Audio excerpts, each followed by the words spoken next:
Welcome everyone to the Carrboro Town Council meeting for February 14th, 2023. Happy Valentine's Day. I have this lovely rose which came in a singing telegram today from the Jackson Center, which thought I'd bring some of that positive energy into the room with us today. So tonight's council meeting is a work session, and as usual in work sessions, the council doesn't take formal action. We don't receive public comment. This is an opportunity for the council to have some time for in-depth consideration of a particular issue and to provide guidance to the town manager to assist him in preparing future agenda items.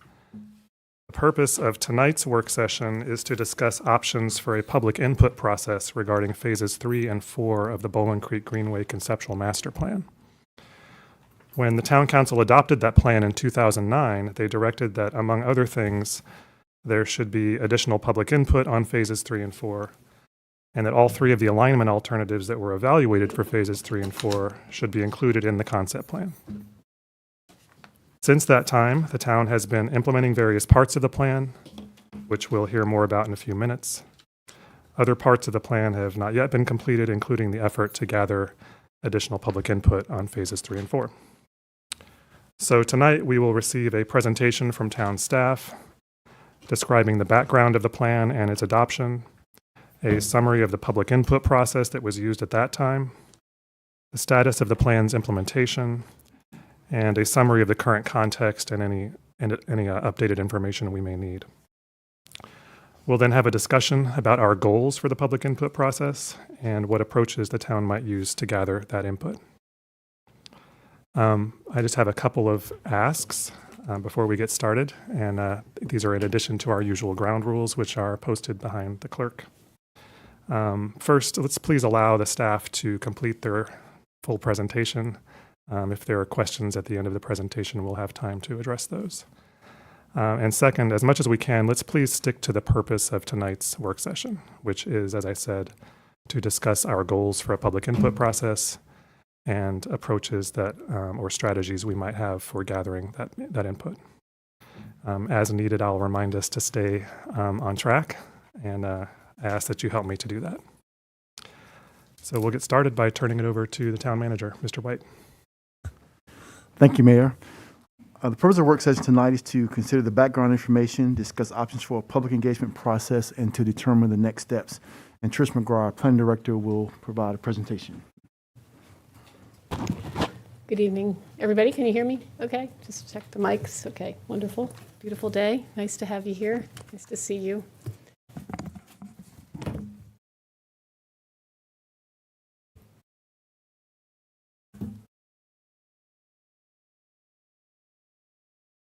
Okay.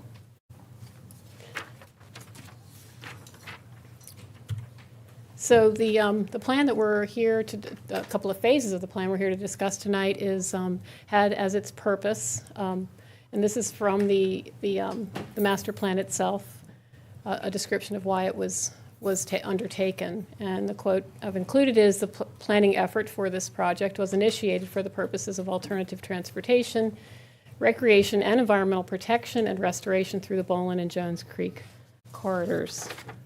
That was the framing thinking at the time. This occurred in the planning for this. It was initiated in 2008. The town obtained funding to assist with the conceptual planning process from it's federal funding that passed through NCDOT. So there was a cost sharing between the town and the federal agency, and we undertook that work, began the work into acquiring a consultant to help us with this project in 2008, and then began the planning effort late in 2008 and really underway throughout most of 2009. On December 8th, 2009, the council received presentation on the final draft plan, received public comment, and took action on the plan in adopting the plan, but also including a number of steps. They're shown here on the slide and in the packets for this meeting. The first was specifically adopting the recommendation for phases 1A and 1B, and specifically defining how 1B would not extend further south than Jolly Branch on Bowling Creek, and Phase 2, that all of the options for Phases 3 and 4 be included in the concept plan. So during the planning process, there had been a couple of alternative alignments for the portions that were called phases, that are called Phases 3 and 4, and the adoption of the plan included putting those back in, essentially, onto the map and into the plan. They had been not included as part of the preferred recommendation when it went forward to public meetings in September, and then the plan was finalized in December. The Board of Aldermen at the time, Town Council now, directed staff to pursue a municipal agreement to release an RFP and to contract for the work to begin on Phases 1A and soon after Phase 1B. And so that was the details of the action that was taken in December 8, 2009. The process that was followed for this project did include technical information being collected by the consultant, evaluation, surveying, et cetera, of the areas where the Greenway was proposed, and working with the Greenways Commission specifically to develop a public engagement process. There were a couple of public workshops held in 2008, as well as other engagement through a website for the project. And the slide here summarizes the engagement responses, participation in the workshops themselves, as well as reports to the council, and some engagement that occurred after the September workshop between the Greenways Commission and residents who had expressed concerns at that September workshop. There is an Appendix A to the plan that does include all of the responses and information from the public engagement process. And there were three basic components to the way information was gathered for this planning effort. The first was public comment cards, and because there were three alignments essentially that were considered when someone was engaged at the workshop, they were given one for each and asked to provide comments and and a rating scale for each of those alignments. And so 83 of those public comment cards were completed and provided back to the consulting team for consideration as they went forward with the planning for the project. The public comment forms were provided sort of more general comments about the plan itself and interest that types of users, interest of the users, et cetera. And then there were maps that were displayed at the public meetings where comments were added onto the maps. So sticky notes and other notes were included to provide other additional, more geographically focused kinds of comments. The overall preferences from the workshops were that from Workshop 1, when the multiple alignments for Phases 3 and 4 specifically, but all of the trails phases were presented, was for I'm quoting here, natural setting off-road trail that would accommodate children in an existing disturbed corridor that has proximity to Bowling Creek. And the results of that led to the preparation of a draft preferred alignment, which was presented at the September workshop, with the majority supporting the draft, the majority of respondents at that time supporting the draft preferred alignment.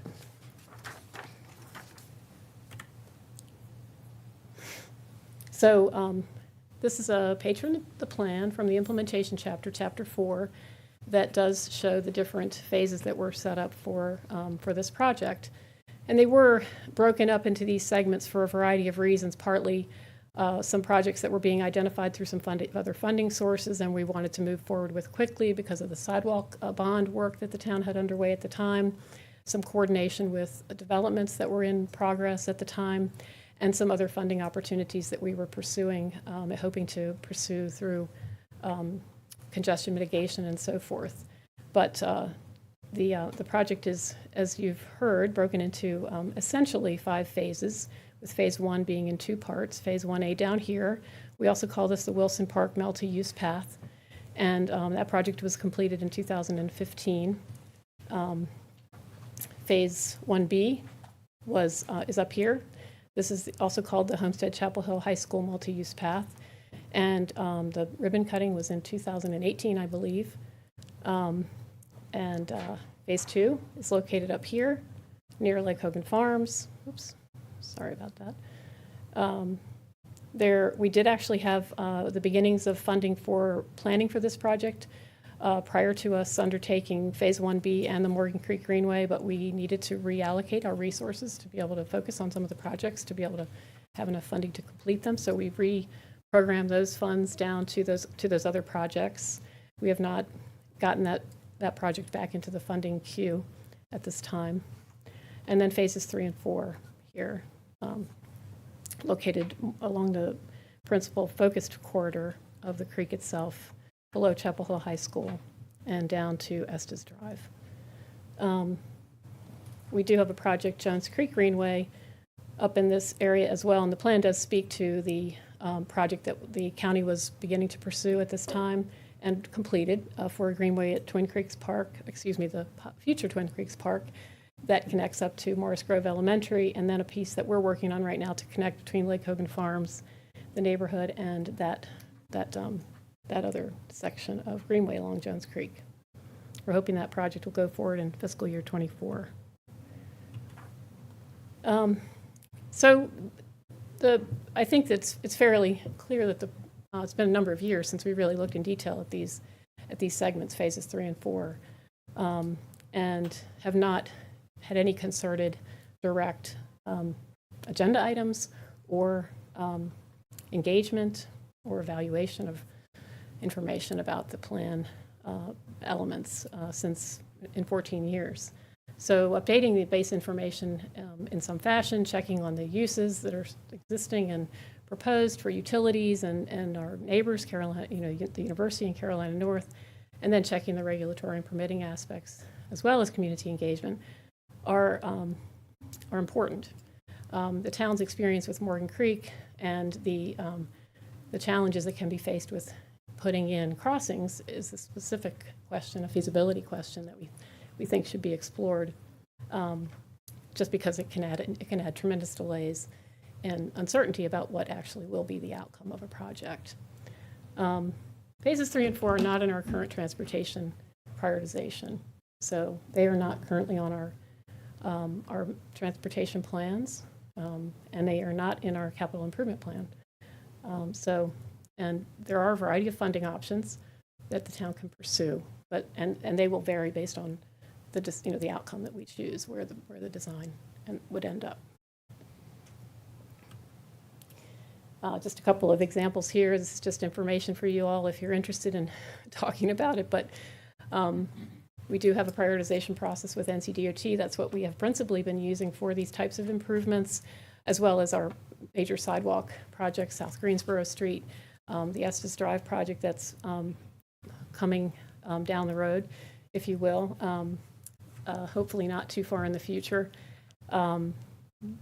It allows usually an 80-20 match, so it's a very good leveraging type of funding for us, for the town. It gives us opportunity to access dollars that are available from outside sources, and it's been very beneficial for the community to use those funds. Then there's the Regional Flexible Funding Project funding process, which our MPO, the Metropolitan Planning Organization, uses. We just did go through that late last year, and in that most recent submittal, the town's projects did not rise to the level of some of the other projects that we were competing against within our MPO, but every project and every set of projects are reviewed, and so that would be the case if these projects were to go forward.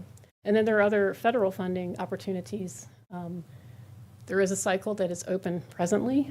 We did explore how the town might apply. This is late last year, or maybe not late, but last year as this funding was schedule was known, to see what kinds of projects might be possible for us, the threshold for us to enter. Our understanding of that is that we have to reach the $6.25 million project for the town, which at 20% match is a $1.2 million local portion. And then there's some recreational trails grant funding, which we have used before in conjunction with some of our other projects, and they're much smaller pots of money, but we can add those to some of the other types of things that we proceed with. And then we've just got, the other context is the projects that we have underway, our current other transportation and project priorities, which include the Morgan Creek Greenway, the South Greensboro, South Greensboro Street sidewalk, the Jones Creek Greenway project, and then a number of on-street improvements for sidewalks and bicycle lanes and other types of things related to bike plan implementation, and of course, any things that you all have identified in the comp plan too. I'm going to conclude there, see if you have any questions, and I'm very happy to try and answer any of them, assist however I can. Thank you, Trish. Question from Barbara. Go ahead. Thank you for the information, Trish, the background information. So in looking at this plan from 2009, that was approved, the conceptual master plan. I've heard different things about the word conceptual, what it actually means. And just for me, just trying to figure out what it means in this this process. Some people really lean heavy on the fact that it's conceptual. But when I look at it, I see all this information, and to me it's, it was approved by a council, so it is very relevant. So just trying to figure out, and this is the last large piece of information that we had about this, correct? I mean, Yes. There's not been anything else. So just really trying to figure out conceptual, right, instead of just master plan. Mm-hmm. Yep. And this was 2009. I realized it was done in conjunction with a consultant. I think it was Greenways Inc. I was not on the council in 2009, and so I don't know. It's just not that clear to me. Sure. So, thank you. Well, I think the percentage completion to construction plans may be between 10 and 15%, something like that. So it's not a detailed design. It is there's certainly an element of a feasibility evaluation. There's existing conditions that are mapped in this project, in this process of creating this plan. And so there's a lot of detail in it. There's a lot of information about checking the existing context and so forth. And the next step that, we would expect has proceeded with the other projects, was to move into the design phase. And so the next step for phase 1A and phases 1A and 1B were to acquire the services of a consulting firm to do the design work, prepare the construction drawings for those projects. And there are, if you look at the line that's drawn on the map, for example, in the plan for phase 1B, the ultimate alignment of that with the instructions from the council's adoption in 2009, led to us making that project kind of travel. It didn't go along the creek, but across the creek and then connect over to Chapel Hill High School in a particular way. So that much more detailed valuation of the context, where the bridge was going to land and on both sides of the creek, et cetera, occurred at a later step with those more detailed efforts. Okay, so thank you for that. So this is conceptual. This is the beginning, the basis. So the next phase would be the design phase. But we know that conditions have changed. We know even stakeholders, may have changed. And I think you talked about that on one of your slides. So it's just a matter of just merging and adding it in. Yeah, I would say that this is not the very first step, because the town had an adopted Recreation and Parks Master Plan, and we had two of them actually, one in 1994 and one in 2006. I think it was 2006, looking at Anita. There was a line on the map that was drawn between Estes Drive and Homestead Road, essentially showing, and it goes up on farther northern pieces of Bowling Creek too. So that kind of proposed alignment, was included in those plans. And so this is the step where you take it in a more detailed way, though. You do survey the existing conditions and generally the width of the location, how far from the creek. You see the plan identified places where there were problems, potential problems, erosion, where there were crossings related to the sewer line and the access road for the sewer. So it's more detailed, but it's not a design plan, which is much more detailed. So I'm not sure I'm adding to. I heard something from you, and I just want to be sure I provide that particular context for you too. Yeah. Stakeholders have.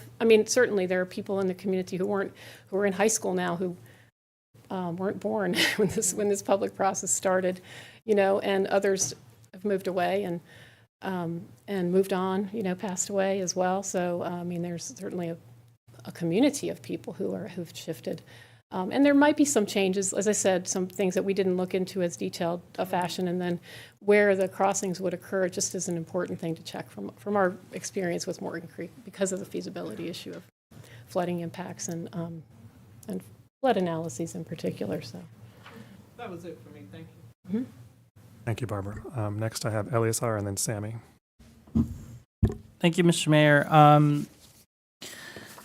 So as I understand the question before us tonight, I kind of was thinking, given that we've already received quite a bit of input, there's been some input in the past, what is a reasonable, should we decide to move, well, we have to decide what we're going to do for public input today. What is a timeline of that you would reasonably expect to come back to council, right? So tonight we say we're gonna get feedback in XYZ way. What's a good timeline for that?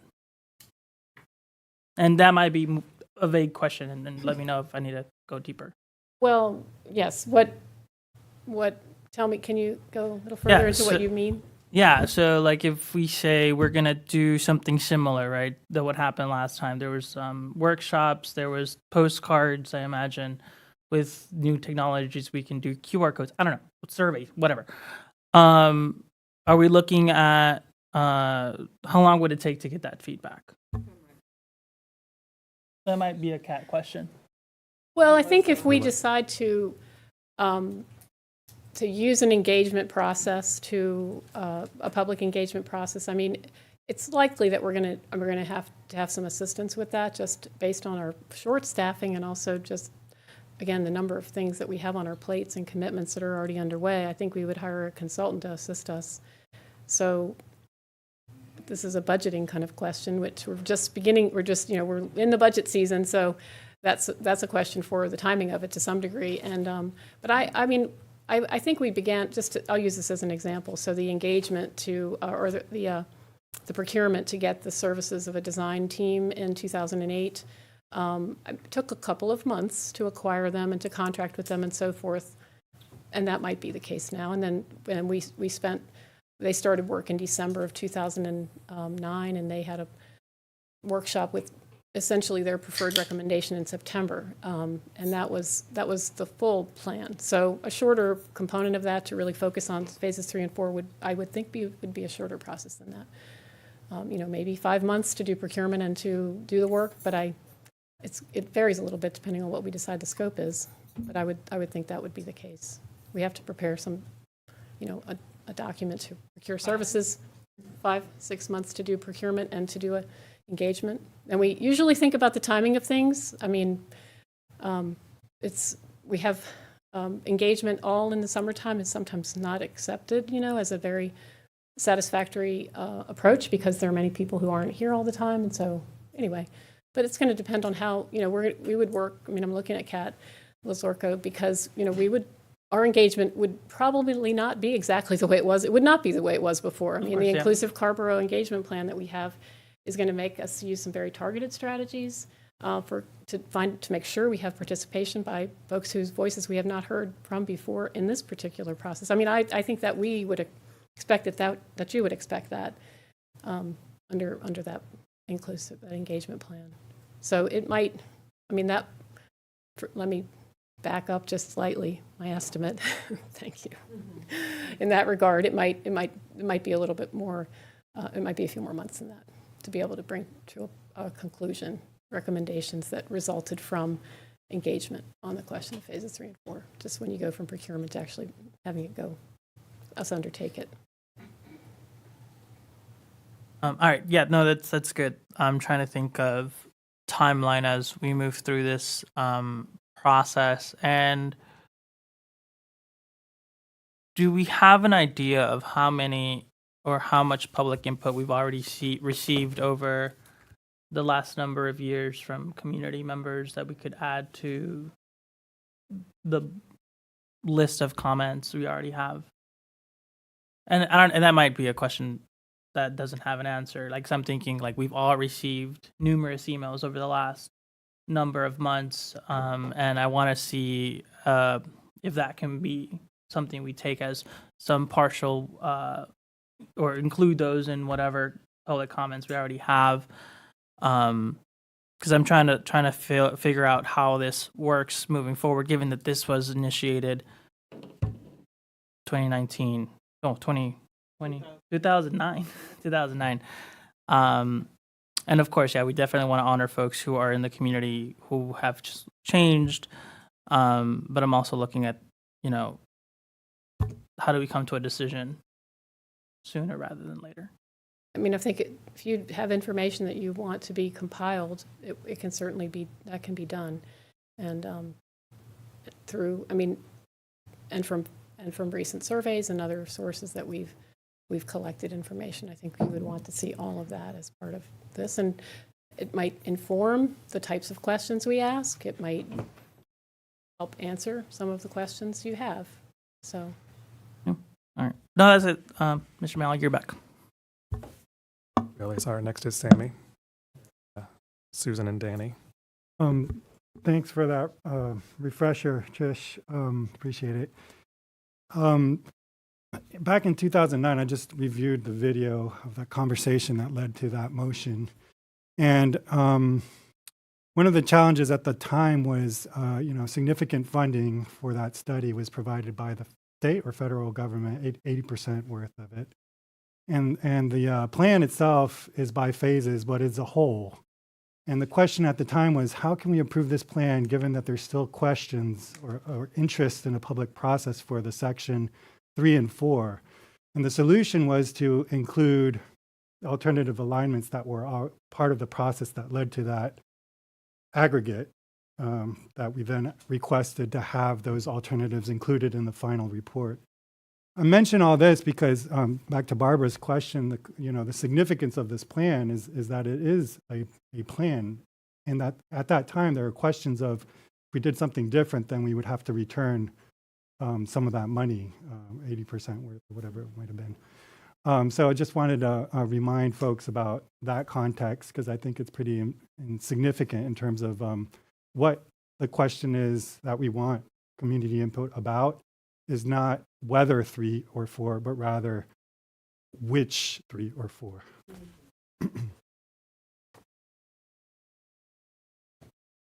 Thank you, Sammy. Next I have Susan and then go to Danny.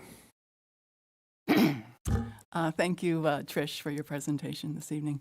I wanted to ask just a little bit more about this process. So let's first following up on what Eleazar was asking about. It sounds like you're leaning toward getting somebody to help, bringing in a consultant. And then you mentioned that, of course, will depend on the budget process.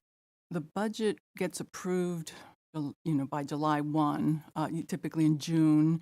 So does that mean that decision will be held up until we actually approve the budget, or can we go ahead with the retaining of a consultant between now and when the budget is approved? Yeah, I think it's be a matter of identifying the funding to pay for the services, and we can certainly do that. Mm-hmm. Okay. And then let's say we go with the consultant, and let's say we can do this engagement over the next 5-6 months. Do we first go through this public engagement process, and then depending on which of the 3 alignments is chosen, then we start looking at, well, what does this mean in terms of, you mentioned some of this parts of the plan that needed to be updated around the permitting, around water quality regulations, certainly the funding. Are all of these things sort of on hold as you wait to hear what the decision will be about which of the alignments council chooses? I mean, the information base, in order to engage, I mean, we don't want to have, I think the recommendation would be that we expect that a consultant would look at those things at the beginning of their process as they're framing going forward. And it wouldn't be a significantly long process for them. It would be them immersing themselves in the information and just checking the context and looking for red flags. If we're going to be engaging, it's perhaps, our staff recommendation on this point is perhaps again, based on our experience, we wouldn't want to see someone having a huge expectation around a particular alignment that might have a connection somewhere that might actually turn out to be extremely difficult to obtain. And we do need to engage with the property owners who own the underlying land where we're talking about these phases going. We have not done that since 2009. So I think that it would be done at the very beginning of the process of engagement. It would be part of that so that we set the stage for that engagement in a way that we, if we have a flag, we can identify it and share it, and we don't have unrealistic expectations. I mean, we don't want to underassume and we don't want to overassume what is known, and we don't want to misrepresent something that might be a problem, So it's really just trying to be doing some due diligence at the very beginning of the process. That's helpful. And this is probably just stating the obvious, but Greenways Inc.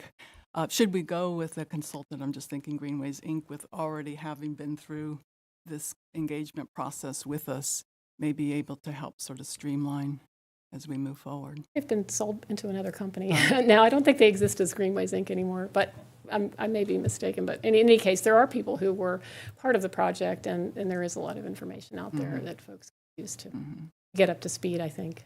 Yeah. Great. Thanks. Susan, Danny, and then Randy. Thank you, Mayor, and thank you, Trish. So understanding this and understanding that a consultant is likely given capacity, like you mentioned, and all that. With the goals of tonight's work session to adopt methods of public engagement. To what extent is it appropriate to articulate the methods we want before we have the consultant? I mean, does this require another work session once the consultant is then on board? I mean, I have a long list of ideas for potential public engagements, but I guess if we are going, it strikes me that capabilities of a consultant and things like what's sort of the cart and horse relationship between the precise methods of engagement and the procurement of a consultant. Well, if we're looking for certain types of experience, we can articulate that, and we would, I expect, to be. I'm not absolutely certain, but I'm pretty sure that we'd be using an RFQ process for this type of service to be procured.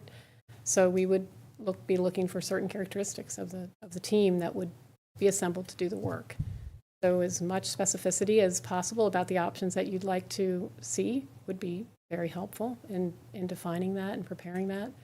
Request for services. And awesome. I don't know if you would add to that, Richard. Yeah, we have to be very clear about the scope, exactly what we're looking for, so we know how to put the RFQ together.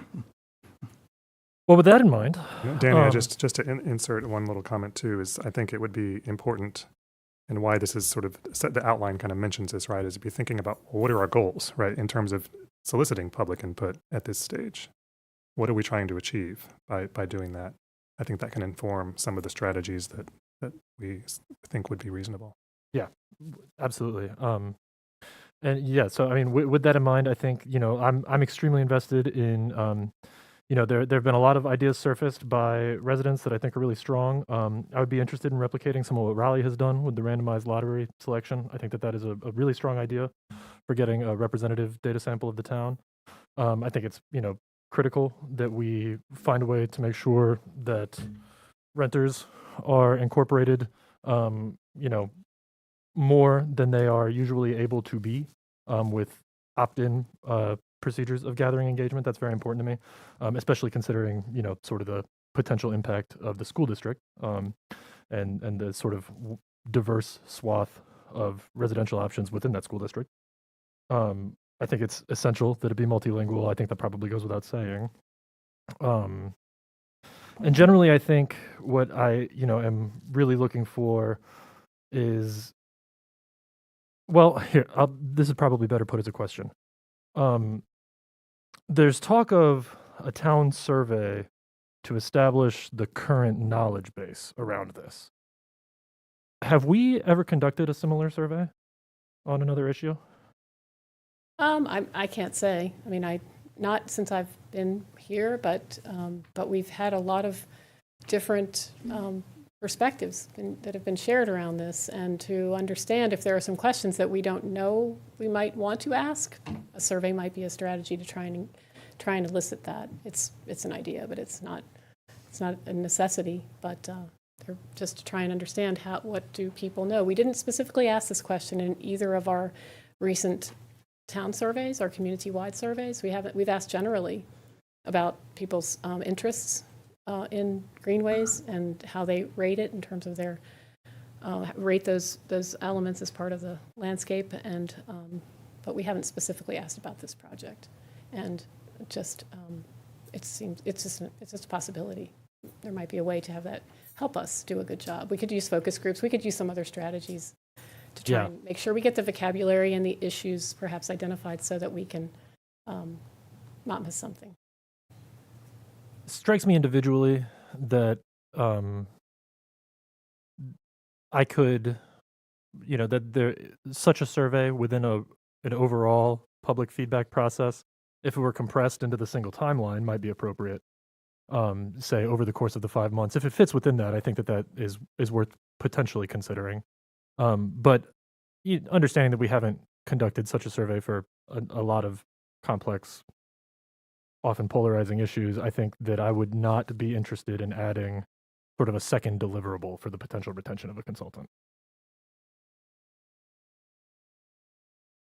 And that's all I got. Thanks, Danny. Next is Randy. Yeah, I'm not going to jump ahead. I'm going to kind of pull it back to Trish, when you were sharing information about the 2008 public engagement process and the 2009 conceptual plan.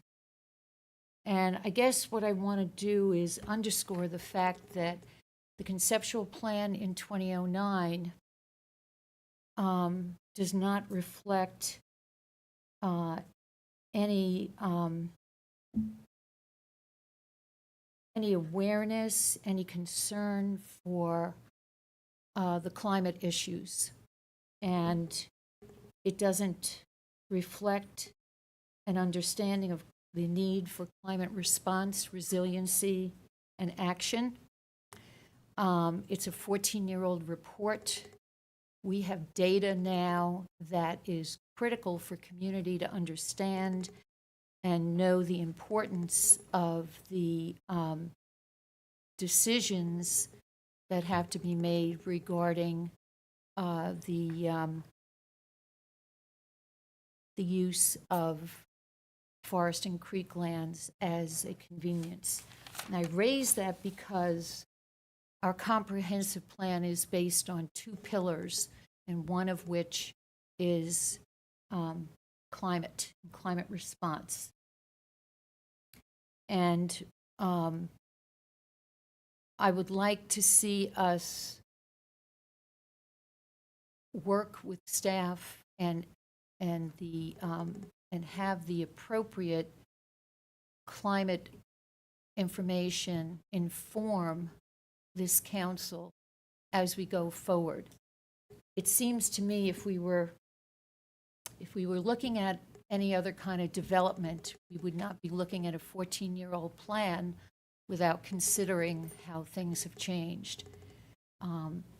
Everyone on this council is concerned about climate.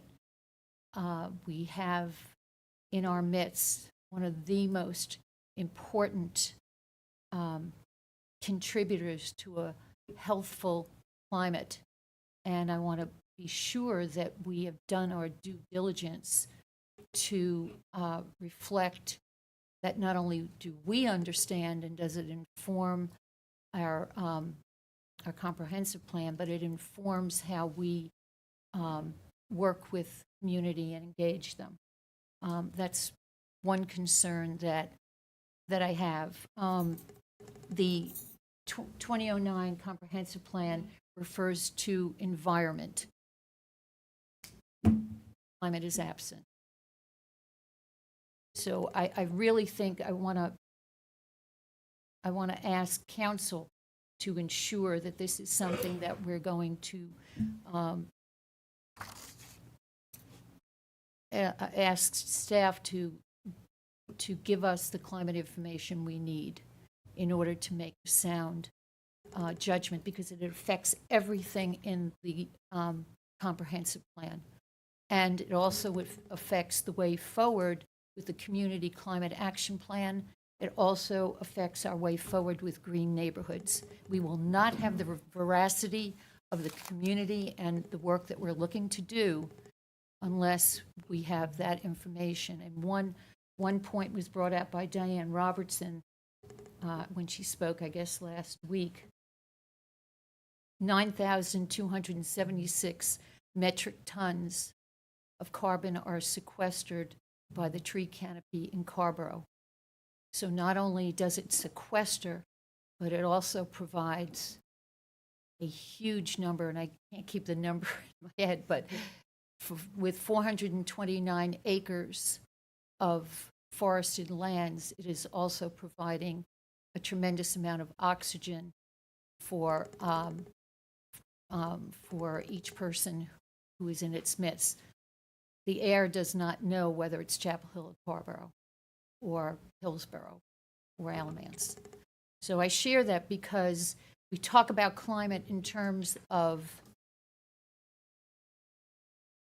composting, recycling, On this topic of what our goals are for engaging or doing more public input, Trish, one of those I think is that we want to have some broad input from a broad cross section of the community, right? We want to be as inclusive as we can be, and get something that seems more representative of the whole community. And I think Danny touched on some of this as well. I know that staff, Mr. Manager, has been working on an inclusive engagement plan, I think is what you've been calling it. Would it be appropriate for us to hear more about that? Is the appropriate person here to talk about that? Yes, if I could call on Kat Lazorko, our Communication Engagement Director. Thank you.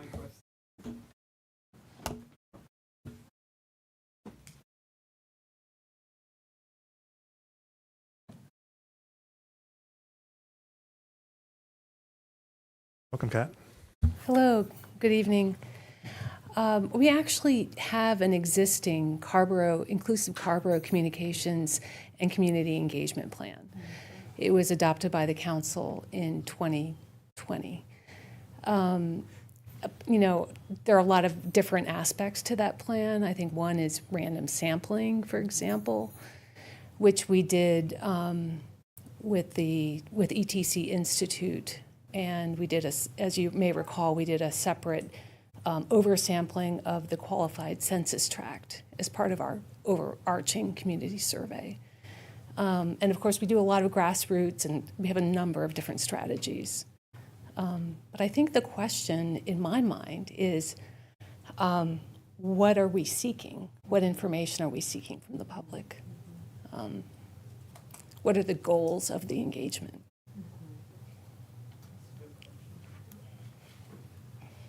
But the plan itself also has a kind of collection of strategies or tools that you would typically use in your communication efforts and your engagement efforts in the community. Is that right? Yes, it is.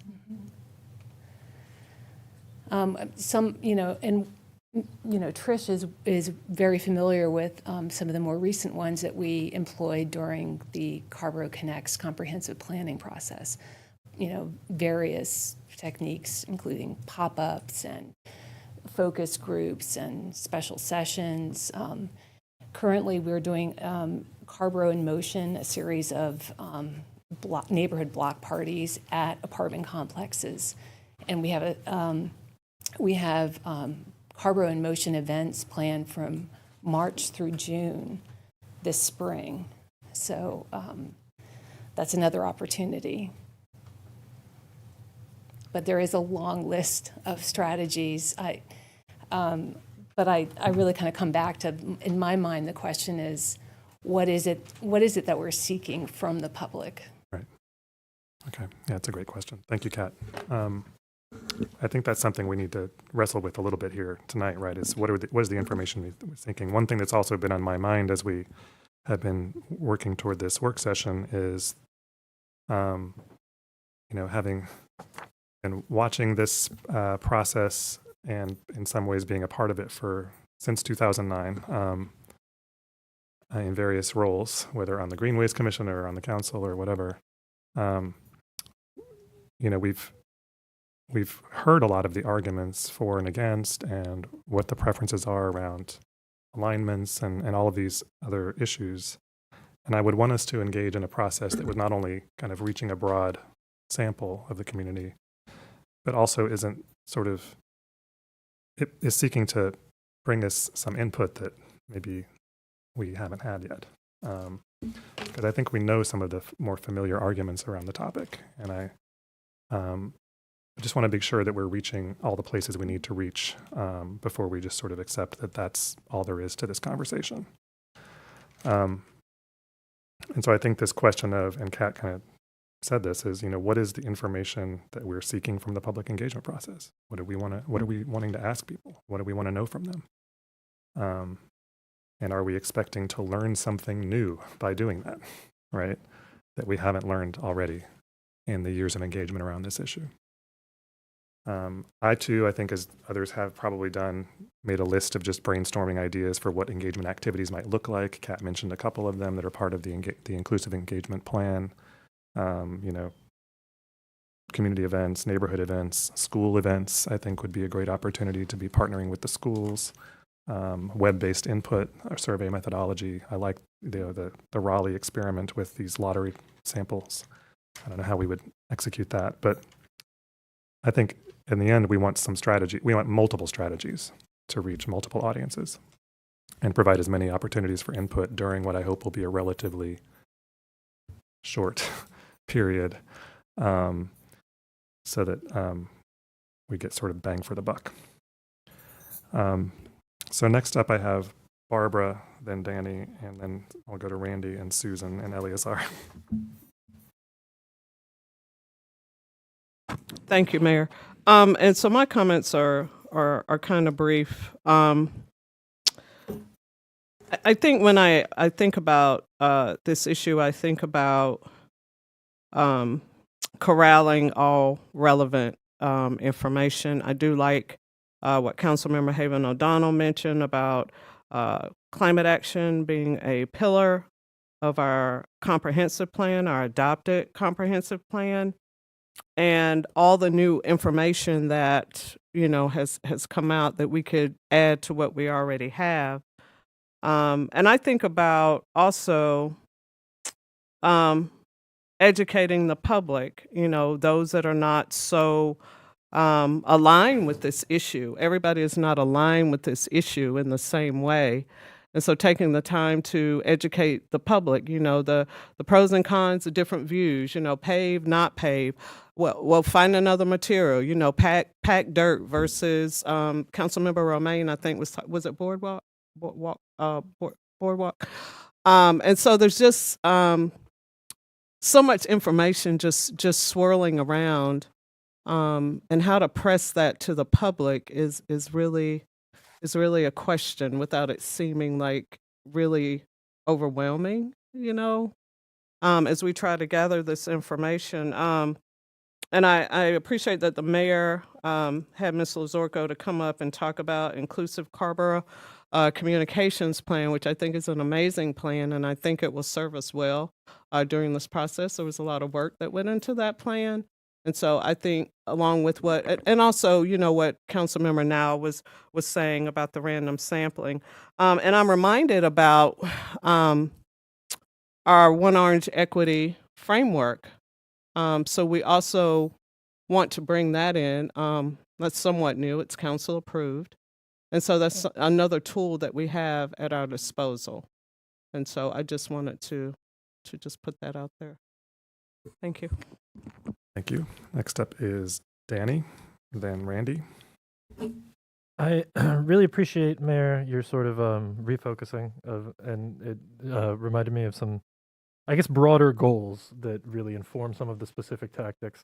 In 2009, when this was approved, the conceptual master plan was approved, the staff memo that evening referred to the fact that this greenway will reduce the number of vehicle miles on our roads quite significantly. And so I guess in a couple ways, I would be curious with our public input to key in on that. I'm really interested in the school community, as you said, Mayor. I'd be really curious about what we think is the most appropriate way to engage the school community from as many different angles as possible, because it strikes me that this greenway, possibly, that's a major source of traffic. Having had some close calls on my bike on Sewell School Road this very weekend, I'm particularly motivated to understand how desirable the potential is for that community, and also commuters. I think we need to find a way to expand our radius into, there is the potential here to make it from Lake Hogan Farms to, University Mall, which is bus connected to the university itself. How does this, both the potential of this and the immediate impact, how do we reach the commuters who may realistically, whether it's immediately or over some time, pretty radically change their habits of getting into town? I think that those two communities would really inform my broader goal of understanding the potential impact on emissions and mileage. That's a big thing for me. And then I guess there's a question too, there are several questions kind of along those lines. I think we can kind of measure desire, but then there are some sort of concrete questions that, as we've identified as a board, get a little bit tangled up with like particular designs and particular alignments. And I think, we can't and probably don't expect our citizens to be providing technical expertise. I have some, real questions about, the opportunities to protect and engineer the stream bank. And we've heard from some pretty educated and knowledgeable citizens on that, but, we're going to need to sort of officially retain that expertise when we get into the design phase. And so I guess for me, a question I have is sort of, I would be, this is stepping perhaps a little back, I would be interested in what our staff thinks, like how many miles this could potentially take off of, or how many vehicle miles this could potentially take out of a year in Carrboro. I don't know exactly when that's appropriate to enter into this, that's not necessarily public feedback.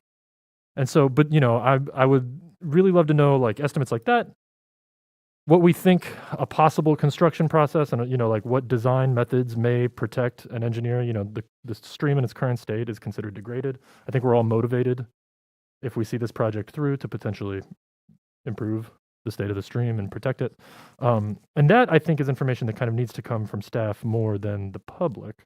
So I guess I'm curious when it is that, when it's most appropriate to enter in these kind of, because I think what we're trying to do is amass everything we need to make a decision as a council. And so when what I would love to do is find some time to kind of get those technical questions on the table and have them come back at the conclusion of the engagement process, which it sounds like hopefully would be a long enough runway for staff to achieve. But that's really just a logistical question on top of sort of the consideration of the goals around emissions in particular. Okay. Thank you, Danny. One thing that comes to mind for me when you shared that comment was, remembering what this concept plan is as a concept plan. I think Barbara started us off with that way with her first question, and what it isn't, right?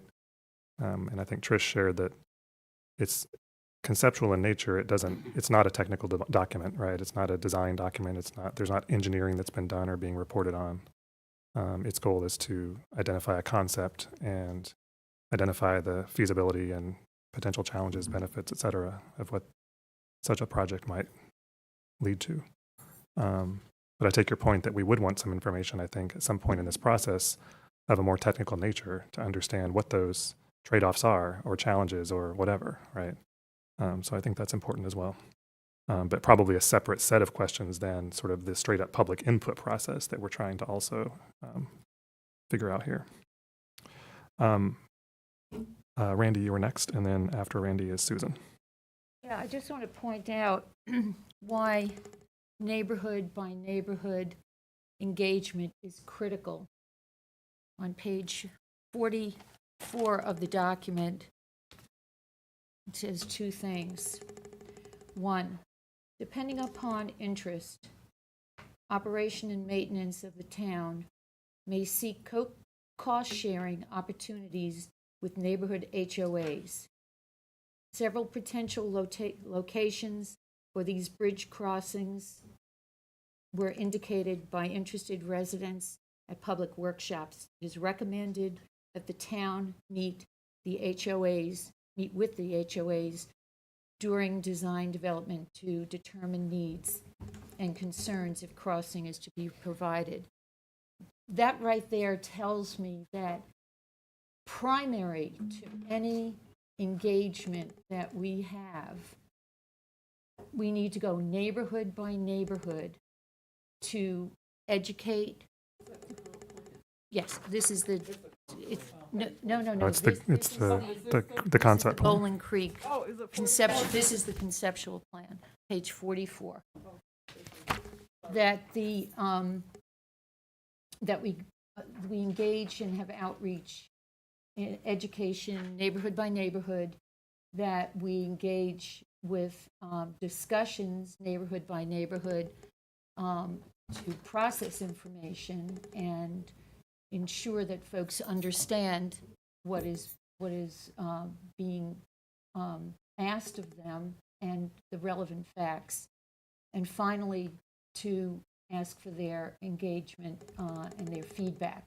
And I say this because one of the things that we absolutely know, is if we do pop-ups or we do drop-ins that were done in 2009, folks with keen interest will show up and others may not. In fact, if they're uncomfortable, the likelihood is they won't show up.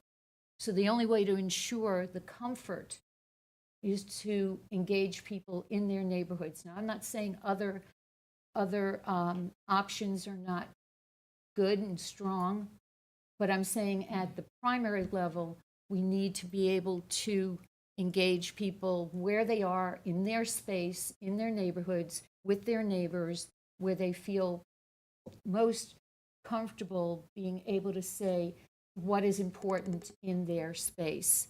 And if folks are not, if council is not familiar with page 44, it indicates that HOAs will be in some way impacted disproportionately from folks who may not be adjacent to phases 3 and 4. Thank you, Randy. And I think one of the things I've heard from a few folks is this idea of we don't want to just rely on these so-called opt-in strategies, right? We want to make sure that some of the strategies we're using are going out and presenting opportunities for people, and not just expecting them to come and participate in a drop-in session or whatever, but that kind of thing. So, so thank you for that. Next up is Susan, and then Eleazar. Okay, thank you, Mayor. Yeah, I liked, Barbara, the way you framed it in terms of trying to corral all of the important information. And I also like this whole idea of the inclusive engagement. And so many different ways that we can be going about this with, trying to be have different languages and trying to offer the engagement at different times a day, trying to offer the engagement at different locations, whether we're asking people to come to town hall or we're going to them, Randy, to their different neighborhoods, getting information through through online surveys or through handwritten post-its. So many different ways that we can go with this. Luckily, we do have a lot of this relevant information that's already been collected through our comprehensive plan. I thought had some great information in terms of community members' feelings, preferences around greenways, the way they are prioritizing greenways.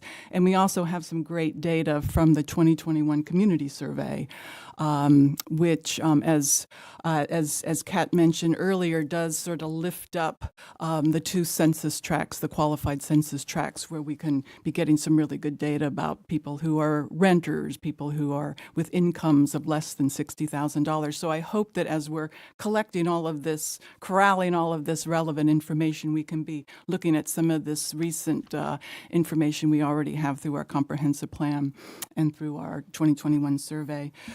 I also, in terms of the 2009 community engagement, these, what were they called? The public comment cards, where people did handwritten notes on them, and there were basically 3 cards given for each person who wanted to respond, and each of the cards was asking them to give their preference around one of the 3 different alignments, so they can rank those alignments and then give some comments about why they were why they ranked those different alignments in particular way. So rather than sort of reinvent the wheel, this seems like a really easy way to be getting some of that additional feedback, simple ways that people can be weighing in on this. And then I also did want to mention, in terms of the online surveys, there's Chapel Hill has set up an online portal to get feedback on this proposed change in their text amendment that would allow for sort of this gentle density, this gentle move toward missing middle housing. And I thought it was, possibly a really good template almost, or example for us to be looking at, where with the survey, they frame the issue very nicely up front. They offer some different links with town long-range plans and other reports. They provide, I think, 10 or 11 different statements where community members then, they're scaled, and community members can weigh in on these different statements around missing middle. But I also thought what was very interesting is the way that they asked about demographic information. So as we collect all this information, to me, it's going to be a real challenge trying to understand the demographics of the respondents. But what they did is they asked, the question they asked on their online survey, would you be willing to share some information about yourself so that we can ensure we are hearing from a broad set of voices? It reassures the respondent that the responses are private. They help us improve our outreach and our understanding. So then the questions go on to deal with age, race, ethnicity, gender, education, marital status. So I thought it was a nice way of saying, we'd love to get this information, here's why, but also understanding that people may not want to be submitting it. But that does gathering all this information just does raise 2 questions for me that I wanted to just sort of bring up with others. One is going to be, we're going to be hearing from lots of different people, including folks in Chapel Hill and folks in Orange County and maybe even beyond. How will we go about prioritizing Carrboro residents? It seems like somehow we're going to need to be trying to collect maybe their neighborhood name or even a street address, but not everybody likes to share that. So I wanted to ask a little bit about that process for prioritizing Carrboro. And I also wanted to ask, as we provide all of these different ways for people to be weighing in, how will we be sure that we're really sort of counting just one response? In other words, there can people could be getting lots of an online survey, and they can get a public comment card, and they can attend a focus group, but we want to be careful that we're not getting too many responses all from that same person. So that was a question too, is how can we address that issue? Thanks, Susan. Good questions. And I think, if we are going the route of asking staff or consultant to explore these strategies and do this effort, right, I think just posing these questions is good for us to do so that they can then, with their sort of expertise in doing this kind of data collection, suss out the answers to the right approach. Eleazar, you're next, and then me. Thank you, Mr. Mayor. I'm trying to focus on which one I want to start with. I wanted to speak some time ago. So, okay, so just so that I'm understanding this correctly, the conversation tonight or the input tonight is which of the 3 we want or folks want, not whether or not we're moving forward with putting in a greenway. Is that what we're asking folks? Not the last thing, just which one of the 3 they want or would be more useful for members of our Carrboro community as we're asked. That's the feedback we're asking community from. Well, I think that's a good question. I think the direction that was given by the town council when they adopted the plan was to come up with a public input process for phases 3 and 4. Mm. And then another part of the direction was to retain, and Sammy summarized this, was to retain within the plan all 3 of the alternative alignments that were evaluated as part of the process. Now, and so I think clearly at least some of what we're trying to do here in a public input process is to gauge people's thoughts about those options. It doesn't mean there aren't other things we can't ask them about, but that seems like at least one important part of it, given that that was the decision of the council at the time for the whole purpose of getting public input on phases 3 and 4.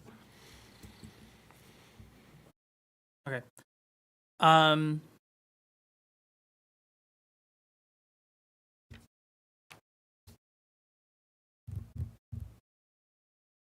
actually hold off on some of my other comments for now and yield back. I think on that topic that Sammy raised earlier about the the 3 alternative alignments. One of the things that I thought was interesting in reading through the staff memo materials from that meeting back in the day,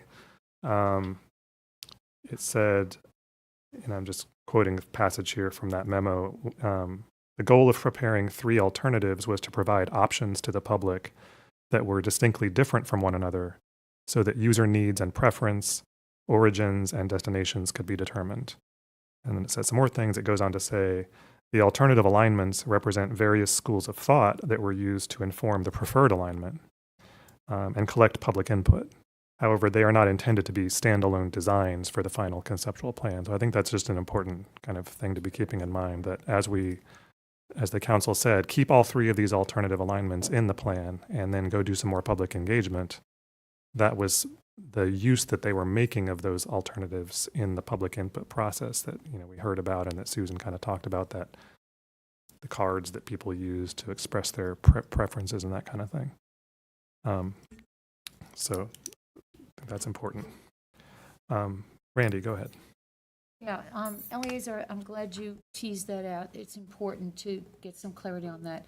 And Damon, I thank you for pulling up what Sammy said and the staff's response. We've never discussed an integrated network of things that we know have interest to be put in place and are in place now.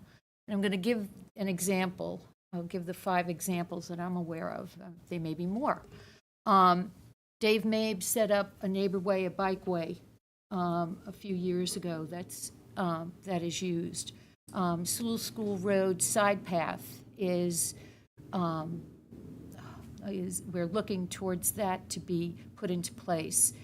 The Upland Trail, which is in the conceptual plan, the utility path behind Sewell, Smith, and Chapel Hill High School, the long-term possibility of rails to trails. And I would ask this council, when we will meet next week, to ask management to enter into a right of first refusal conversation with Norfolk Southern. Mayor Lavelle at the time and Rob Crook had both been in conversations, but we never took that next step. This is the time to take that step. And the reason why creating a vision for an integrated network is important, there's 2 reasons. One, that the Bowling Creek riparian buffer and the creek itself come under the Jordan Lake rules and come under buffer rules for the state. That's number 1. So and part of that is exhausting all practicable options before you would interfere with the riparian buffer in the stream. Second, this should be about community togetherness to build something together. We all love trails. We all love greenways. We all know that anything can be engineered. My goodness, there's a rover on Mars. It's not about what we can engineer. It's about what is climate-wise and environmentally sound. The only greenway path that is truly sensitive and truly needs the protection and conservation is the riparian buffer. So if there are other alternatives, I ask that community work towards togetherness instead of otherness, which has been the du jour conversation. Work together to build something that we all can be proud of and feel that we're also upholding what we say we value in climate and environmental stewardship. Thanks, Randy. Next, I have Danny and then Eleazar. Yeah, so I really appreciate Randy bringing that up. I think the sort of the possibility, I guess, however remote as it presently stands in the real world, of a rails to trails thing there sort of rests on several things that are sort of outside of the town's scope of control. But I would be very interested in hearing officially from staff how, my understanding of why rails to trails is not primarily what we're discussing here, is it would rely on the UNC Board of Governors closing the cogeneration plant and Norfolk Southern selling us the railroad track. And so if I'm mistaken in that, I would love to know from staff if it is a possibility of that happening within, a comparable timeline of any kind to other alternatives, then I would really like to know that. I mean, sincerely, I think that we are forced in this decision, as in all decisions, to make decisions, with really limited resources, and some urgency, I think, needs to compel us at this point. This is a 2009 plan, seconded by members of this council. That railroad track has not closed during that. We can't risk being in the same position in 14 years. I guess the other thing that I want to say is, as regards HOA engagement, I think it's super important. We need to engage the HOAs, and in particular with the crossing issue, I do really want to see a plan reflected to make sure that the HOA residents have their voices heard. But the O stands for owner in HOA, and we need to be really mindful that if we're going to be reaching out to those organizations in a privileged way at all with this outreach process, that we need to be offsetting that one-to-one with other residents. That's I think sort of a first principle here for the idea of an inclusive engagement process. Finally, I guess at this point, what do we need to get out of this work session to have what happen? Mm-hmm. I think at this point, I would really love to I guess it strikes me as reasonable, given the challenges we know our staff are facing, to consider that this is likely a consultant undertaking. So I mean, that to me means if we are having this to be sort of the action-oriented evening, to use a phrase I've been using several weeks in a row, that we all intend it to be, that means our staff needs to have, leaving this meeting, what they would need to write an RFQ. And are we doing that? It's okay if Trish comes back up for a question. Thanks.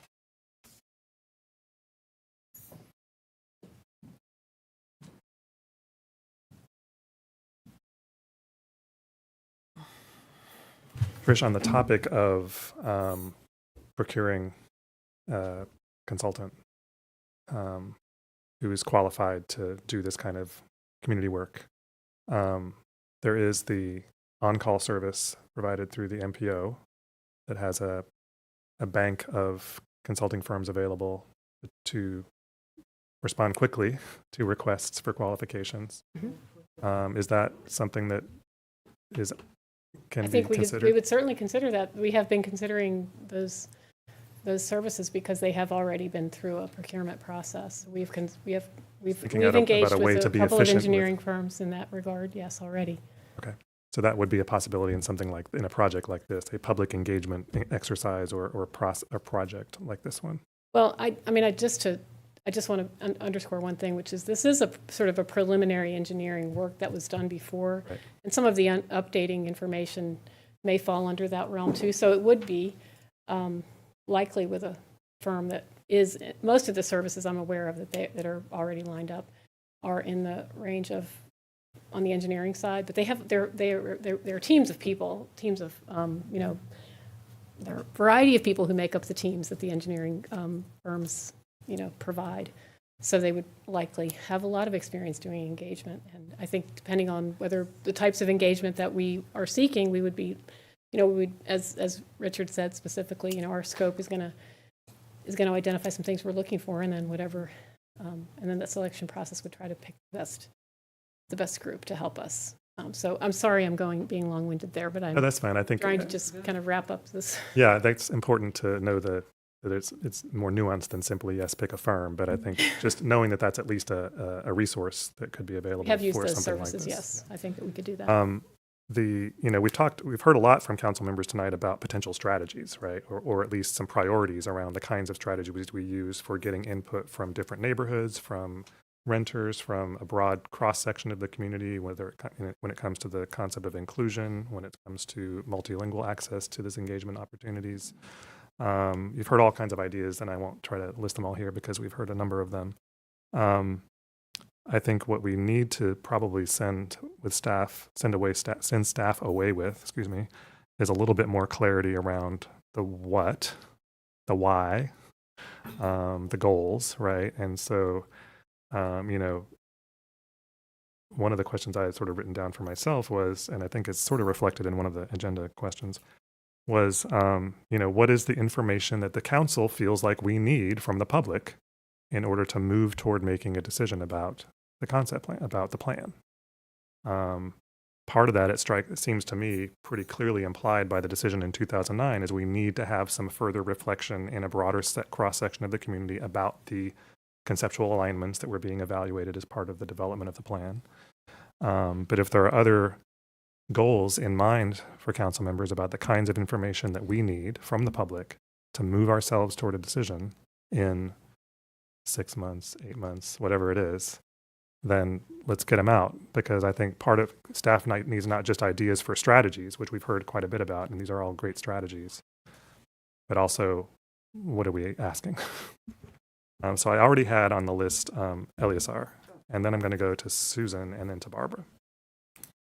All right, thank you, Mr. Mayor. And I've kind of collected what I'm thinking here, and I was actually going straight to that question of, we have already talked, there's 2 questions on this agenda for discussion or planned order of discussion.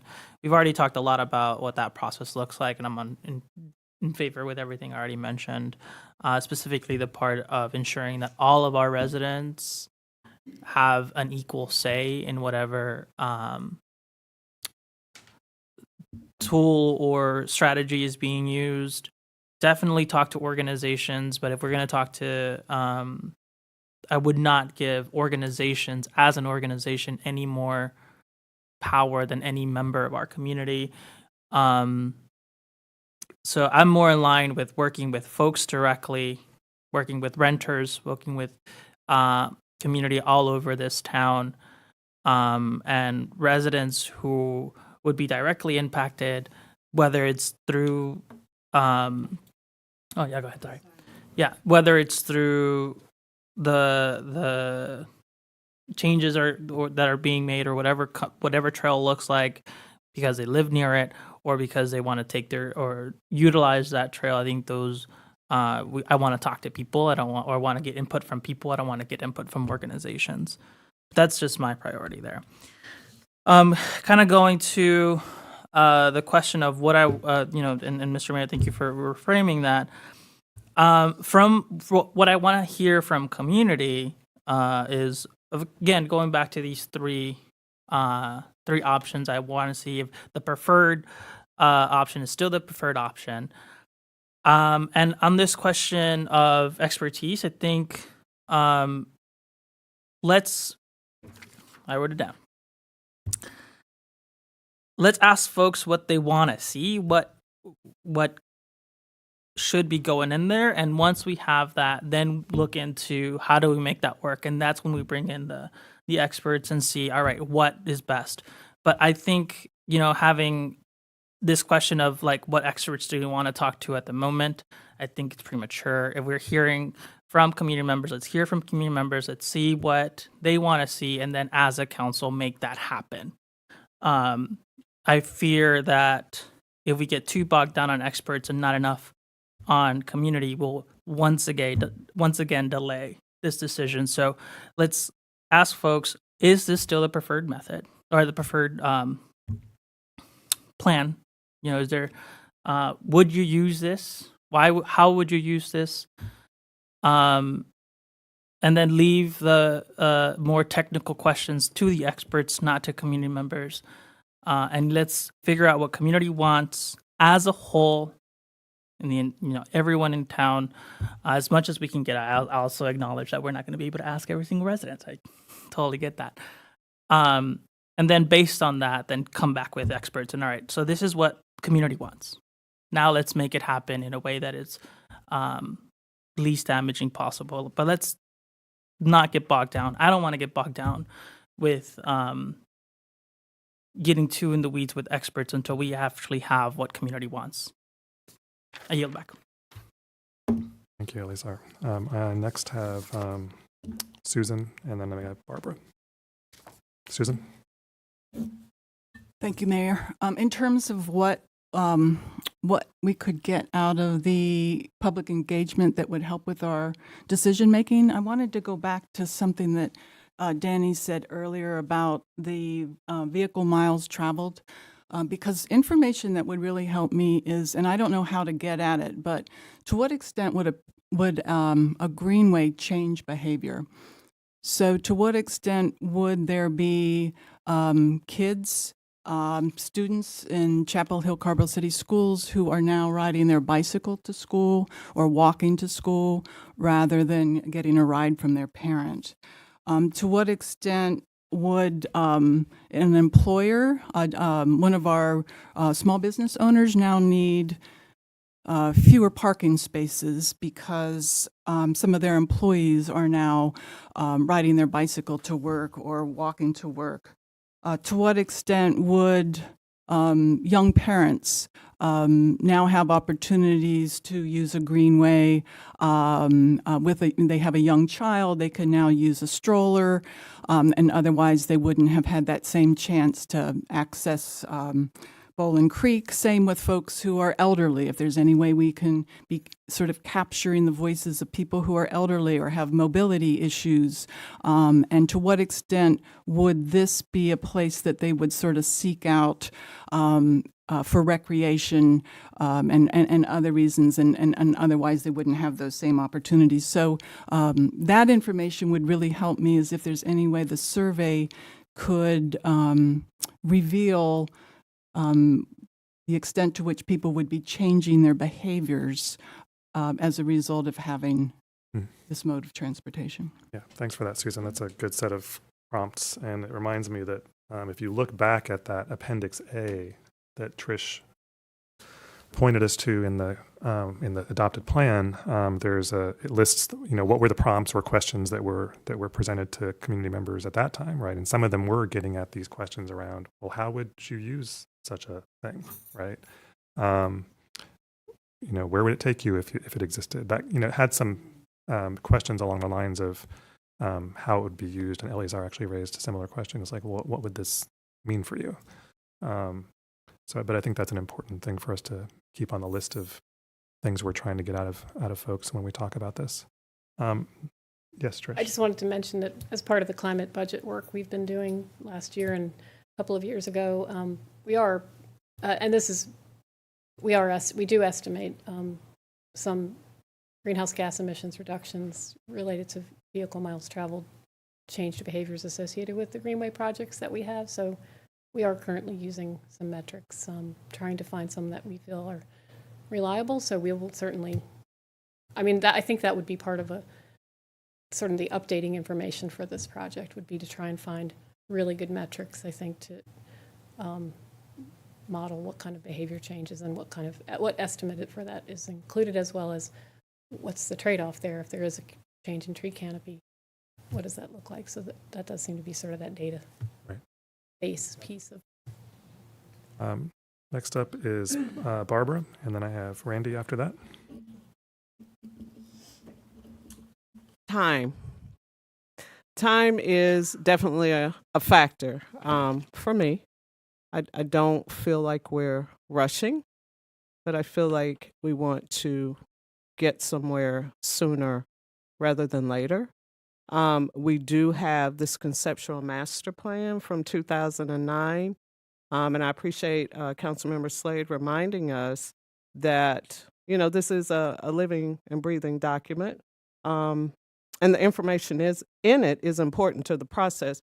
So I was just looking at Appendix A, which the mayor mentioned about the public input summary and some of the responses and some of the things that people were saying. And I look at it as maybe even a beginning. And what do we want to add to it, as we go to the public for more information? When I think about what does a fair and equitable process look like, I think about our own plans. I think about our inclusive Carrboro communications plan. I think about One Orange Equity Framework plan. We may need a consultant, but we got our own thing going here. We got some pocket questions. We got a lens. We got our own thing going here, that can help the public engagement process. And I just don't want us to lose sight of that, because a lot of work went into those plans and processes. And we got our own thing, and we should be using that, in conjunction with a consultant. And I know the consultant is because staff bandwidth is not what we would like for it to be. And we don't want our staff to feel overloaded with the work. But certainly I want to center our own work in the midst of all of this, as well as Appendix A from 2009. Thanks. Yeah, that's really important that we do have these existing priorities that shape the work we do, for sure. So I would think that even if we were to procure a consultant, for example, we'd want to make sure that they're familiar with our priorities around inclusive engagement and so on. Next on the list is Randy. Yeah, I just want to go back to the importance of, before we can ask folks what they want, they need to understand what's on the land. They need the education. And for example, I'm sure that folks who are outside of the science community and environmental community don't even know what a riparian buffer is. They don't understand what the importance of the vernal pools or the pooled water along the creek's embankment. They may not understand that in Carrboro, the Bowling Creek does not erode down because it's olivine rock and it's bedrock. It erodes back in hedge cuts, which makes the trees even more important along the embankment and along the upper part of the embankment on the other side of the from the creek. These are things that folks in the know. Our stormwater folks know. Our environmental planner, our environmental sustainability director. These are things that are known. We have an arborist. If we have this information, we are obligated to be sure that the people who are going to share in the conversation have that information. So I'm not saying that expertise is beyond these walls. Much of the expertise is within these walls. And I feel that in order for folks to make informed decisions and have substantive conversations with their neighbors and between neighborhoods and between multifamily dwellings and residential neighborhoods that are single family, that they need that input. They need information input. If we're afraid of that input, what does that say about us? And we should not be afraid to have the conversation. We should not be afraid to look each other in the eye and say, wait a minute, I have a challenging question for you. How will you respond? But we're going down the road of otherness. And Carrboro has seen what this did last time, and it was wrong. This room was filled with 100 people, and folks were really angry at each other. I don't know about you, but I'm tired of that on a national level. I'm tired of that on a state level. There are ways that we can move this conversation forward together. We'll find compromises just like we did with 1B. But we have to believe that we're going to work together, and that needs to be the goal. What happened in 2009 and 2013 and 2014 and 2016 was counterproductive. And that was before we were in a national state of polarization and identity politics. We are now in a place where folks are divided on nearly everything. And I just want folks to realize there's a way to have this conversation and move it forward together. And that's what we should be looking at. And that's why the 3 alignments on their own are not enough. We need to be looking at all of the possibilities for what is already existing in 1A, 1B, Stool School, utility road, upland trails, that does not have to put us at odds with each other. And that's what I'm going to recommend that gets discussed as part of the options, is what can be networked from what's on the ground and what are the other possibilities, and thinking outside the box. Randy, just so I'm trying to kind of write this down and sort of inform what staff goes away with as in terms of goals of the process, right? And it sounds like one element of this is, although not capturing everything that you said, but one important element I think is finding a way to incorporate information about the sort of larger network of mobility in the town, right? As we are asking people to respond to these questions as well. I don't know if that makes sense, if that sort of aligns with what you're talking about. First part, right? but the education actually is the first part, which includes the climate and environmental science and why that's critical, especially because we have a comprehensive plan of which it's the second of 2 pillars. And then third, that whatever we look at is looked at through the lens of bringing community together and not further dividing community and creating otherness, which, as long as all of the options of engagement are for everyone and that everyone has an equal opportunity to participate, one voice, one vote. Thank you, Randy. Let's talk a little bit about next steps, if that's okay, Mr. Manager, because I think we've got a lot of content here around goals and interests, as well as potential strategies, and kind of what we're hoping to get out of that. Or if you don't agree that we're at that point of talking next steps, let me know, because Yes, I think I've made a few notes as well, so I think we're there. okay. I think one issue that we've heard about, I'm trying to kind of group some things under the topic of next steps here, cobbling together some things I've heard this evening from council members.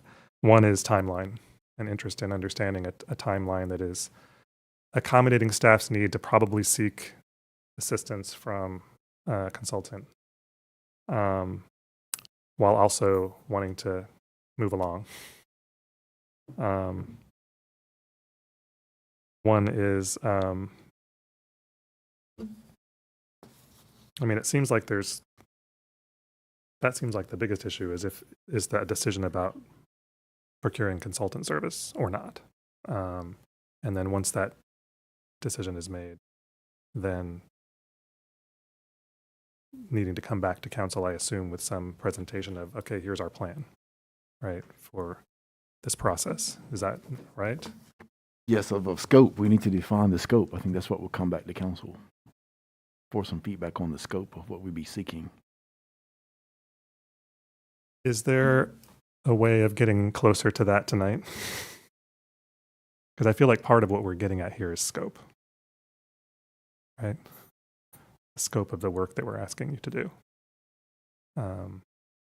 I think there's a couple of buckets here. One is the public engagement or input process. We're seeking to engage the public, get reactions to the plan, some of these more holistic questions that Randy has posed, figuring out a way to incorporate those, and doing so in a way that's inclusive and honoring our priorities around inclusion and the One Orange framework and so on. That's kind of those are, it seems like, scope issues for the public input piece of it. Yes. The sort of what we're asking people to tell us. Mhm. And so I guess if we're not near enough to a sense of scope on that, I want to know that before we leave here tonight. And then the second bucket of information feels like things that we would expect to be getting back from staff around more technical matters or understanding the current context around regulatory stuff and, changes on the ground that we would need to know about that would inform an ultimate decision by council about moving forward. So I do have a question about timing on that one. So would you want that in advance of the public engagement process, or does that come later in terms of any update information? Well, I think it depends. I mean, if you look back at the process that was used in the current plan, the adopted plan, and we talked about this a little bit at the beginning, there's not, we were asking people to talk about interests and, but not based on, it's not a technical document in that sense. We weren't asking technical information of people. We're asking them to talk about their priorities. So I don't know why we would expect to go beyond that in a public input process this time around. Seems to me our primary goal is getting input from a broader cross-section of the community in this effort. That seems like the biggest priority, for me, I'll speak for myself. These other questions around what's the current regulatory framework, for example, around projects of this type. Those are questions that the consultant was answering within the document itself. It weren't about what they heard from the public. They were about exploring what the regulatory context is for a project of this kind, right? As you look at each phase, what are the challenges that will be faced, for example, with potential crossings and, they identified quite a few in each phase, right, that they went through. Here are the things you'll have to figure out in a later stage of consideration. I mean, the process, the first public engagement, I think there were 2 presentations to the Greenways Commission between when the consultant for the project originally, from the time they started their work in December of 2008, they met with the Greenways, they reported to the Greenways Commission. They did a site walk with them. Right. They had 2 meetings with them. And so it wasn't until May that there was any public engagement. So they were gathering technical information to try and understand constraints and opportunities and challenges and consider some of the things that we've suggested would need to, that we would want to just check in on before we, again, so we don't run into a major flag. But we're not talking about the entirety of the plan's geography, so it's not an entire update in any way. Yeah, I think that makes me think, Trish, maybe one way to think about it is it's almost like thinking about it in terms of what's changed since this plan was adopted, right.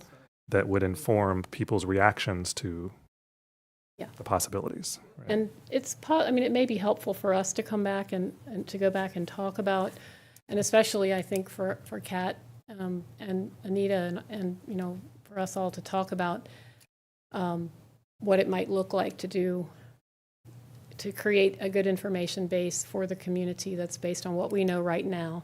And if we are asking questions, be transparent about the fact that we're asking those, and possibly engage just with someone on the public engagement side as opposed to the technical side bundled with the engagement. So I think that those are two kind of options for the next step that it would be helpful for us to examine and decide if we would suggest one versus the other back to you. I'm just in hearing the conversation and various perspectives and, and questions that are on the table. Okay. That's one takeaway I have in listening. And I think that that they may have slightly different timelines. Consequently, there may be some parallel approach, but maybe there's two sets of resources that we try to engage with to be able to achieve what you all are wanting to have occur here in terms of very very valid, very legitimate, very appropriate public engagement process for Carrboro, as well as, and make sure, not as well as, but including with that, and maybe an information update, so that we're sharing information as people engage. I'm just brainstorming about the different ways for us to procure services and how we might get the best teams to help us, Right. and what we can do ourselves. So.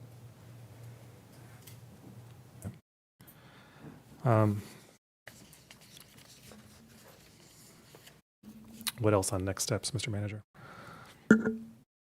The other question I heard too in terms of educational workshops is if that's desired and the timing of those as well. Barbara? So I love the educational piece for those who are not quite as versed about what's going on as others.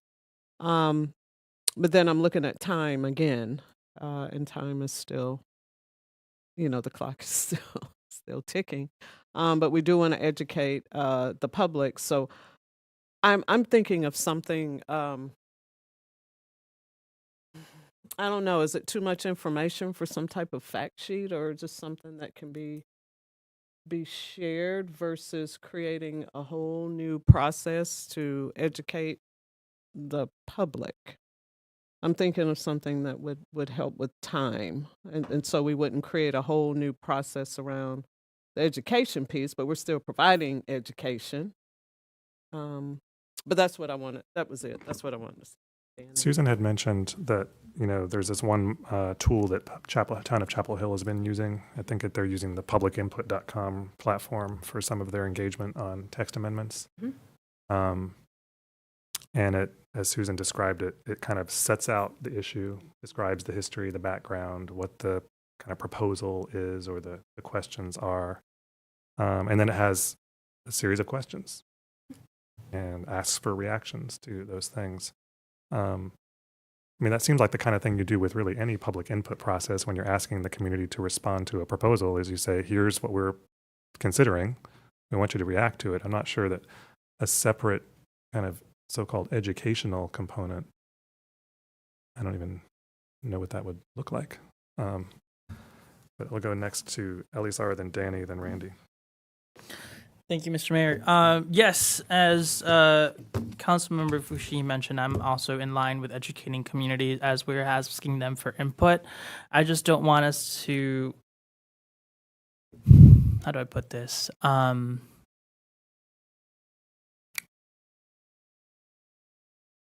We're not college professors. I think we need to have some concrete information we can give folks when we're asking them for their opinion, but I don't think it's our staff or the town's requirement, or should ever be the town's requirement, to ensure that everyone reaches a certain level of understanding about a topic before they can have an opinion on it. So I'm definitely in line with having some information, a one sheet, or the tool that's already been mentioned, or something that lets people know this is what Greenway is how it's gonna have, what impact it's gonna have. But a lot of community members aren't looking at this from a scientific lens. They're looking at it like, how am I going to get my kid to school? How am I going to go on a walk in the afternoon? What is other priorities in my home right now that if we're going to be saying in order to get some input from folks, we have to have you sit through this educational process, which I'm not saying that that's what we're saying, but I'm just saying like it just does not land on me as community inclusive as a realistic way of or a realistic expectation that everyone we ask an opinion of is going to be an expert on the subject matter that we're asking an opinion for. And it's not the town's responsibility to ensure that they are at that level. I think we do need to educate. We do need to say this is what are some of the impacts. This is some light touch. You need to know this as you move forward. But I don't expect anyone in our community, whether it's we're asking about a greenway, whether it's we're asking about a bus stop, whether it's we're asking about a library, to be an expert on the subject matter that we're asking them for. I think part of this bringing in community for is to see what is going to be the best for them and what they want to see in our town. And it's our job as the council to then seek those experts and say, okay, our community wants to have the greenway look like this. How do we make it happen so that we're limiting the environmental impact? We're reaching the goals that our community wants. It shouldn't be a burden we put on community. We do need to educate. We do need to say this is something you need to know, but we should not be requiring them to be subject experts to have an opinion on anything. I yield back. Thank you, Eleazar. Next up, I have Danny and then Randy.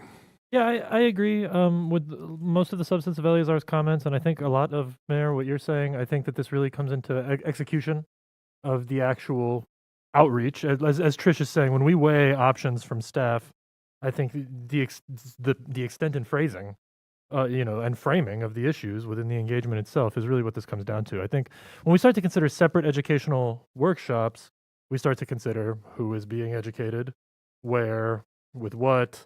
We're relitigating 90% of this discussion if in separate workshops. And so I think it's incumbent on us, and it sounds like Trish has a pretty good idea for menu options to put in front of us to sort of calibrate exactly how much context really folks are responding to. And to me, I think we really need to focus on being responsible and transparent, certainly not afraid of any feedback, certainly not afraid of any level of engagement from folks with any concern. But I do think when we start to consider separate workshops, we start to, in many ways, we are raising parallel issues to this very discussion that I think are moving us further from being able to make a decision rather than closer. Thank you. Next is Randy. I don't know how to respond other than to say no one's asking for subject matter expertise. What we're asking for is that community understand why is a creek corridor important? Why is the health and the quality of the water in the stream important? Why is the tree canopy important? Why is it that the trees are important in that narrow corridor along the creek? No one's asking for expertise, but we want to understand why the riparian buffer, the creek corridor, is more sensitive than an upland route.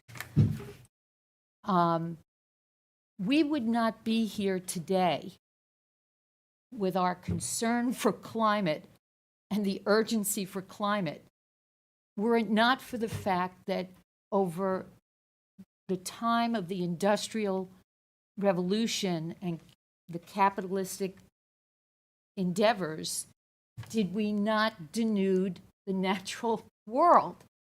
We are here for this reason, and yet we're looking at a forest which is very unique to be in the center of 6.5 miles and to have 429 acres that are wooded forest land and a stream. And yet we're making the same decisions about development for convenience that people made in the wetlands that protected the environment from flooding and erosion, and other decisions that were made because the science didn't matter. And I just say this because what does matter is the scientific facts. It's not a matter of perspective, it's a matter of how nature behaves. And all I'm saying is we don't need to have expertise within the community. They just need to understand, why are those pools of water important to pollinators and insects and amphibians? Why do we want to ensure that the trees that are along the creek's edge are not further impaired? It doesn't take much, but you have to be willing to have the conversation and share the information so that you're not treating folks in the community like they're fools or idiots and saying they can't understand. Of course they can understand. Fourth graders understand. Third graders understand. 3-year-olds understand when they're taken down to the creek with their parents and educators. They can see the tadpoles in the little pools, and they understand that those little pools are incubators. So, you know, I really want us to be careful, and I certainly want this council and every council that comes after us to stand with the science and to respect and honor the science. We don't all have to be experts, but we have to be willing to recognize and drink in that science and process it in order to decision make. That's what we owe the community. Thank you, Randy. So as I'm looking back again, Trish, I was going back to that Appendix A and rereading the report. Some of the prompts, again, are instructive, I think, to this process that we're moving in here. Right? There are questions and other prompts about what are your sort of interests around environmental protection along the corridor, existing and current and potential conditions along the creek.